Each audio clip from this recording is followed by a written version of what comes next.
এই সিন্ডিকেট বাসদেরকে আপনারা ধরছেন না কেন? কেন ডিমের দাম এখনো আকাশচুম্বী থাকবে? কেন সয়াবিনের দাম এখনো আকাশচুম্বী থাকবে? এই যে নিম্ন আয়ের মানুষ, এই যে কৃষক, অটোরিকশা চালক, এই যে সিএনজিওয়ালা, তারা তো এখনো আগে যেমন খেত এখন তাই খাচ্ছে। নানাভাবে তারা আলোচনা করছেন এবং এই দেশে আইন শৃঙ্খলা বাহিনী তাদেরকে তিনি সুযোগ দিয়েছেন যে তোমরা মারো, ধরো, আমাকে ক্ষমতায় রাখো আর তোমরা উৎপাদ করো। এই টাকাগুলো কই? এই টাকাগুলো আজকে আপনারা এখন পর্যন্ত ধরতে পারেন না, কিন্তু জনগণের যে সাফারিং, সে সাফারিং তো ঠিকই আছে।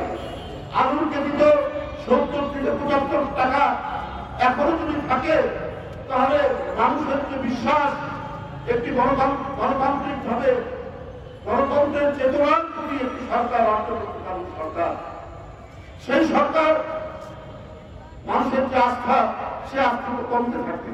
আজকে বিল, আজকে তেল, এইটা কয়েকটা কোম্পানি এখন নিয়ন্ত্রণ করছে দাম। সেই কোম্পানিগুলোকে আপনারা ধরছেন না কেন? এই অধিকার, এই সিন্ডিকেট বাসদেরকে আপনারা ধরছেন না কেন? কেন ডিমের দাম এখনো আকাশচুম্বী থাকবে? কেন সয়াবিনের দাম এখনো আকাশচুম্বী থাকবে? এই যে নিম্ন আয়ের মানুষ, এই যে কৃষক, অটোরিকশা চালক, এই যে সিএনজিওয়ালা, তারা তো এখনো আগে যেমন খেত এখন তাই খাচ্ছে। কেন এই পরিস্থিতি হবে? এখন তো মানুষ একটু সুখের মুখ দেখবে। সেই সুখের মুখ এরা যদি না দেখে, এই গণতান্ত্রিক চেতনা, এই যে আত্মদান, এই যে রক্তপাত, এই যে আপনাদের জীবন দিয়ে দেওয়া, এই যে সম্পূর্ণ ব্যর্থ হবে।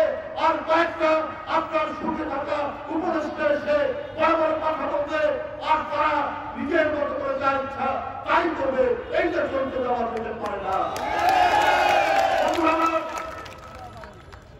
আজকে অনেকেই দীর্ঘদিন বঞ্চিত ছিলেন, শুধু চাচা, মামা, খালু অথবা ছাত্র জীবনে বিরোধী দলের কোন ছাত্র রাজনীতি করেছেন বলে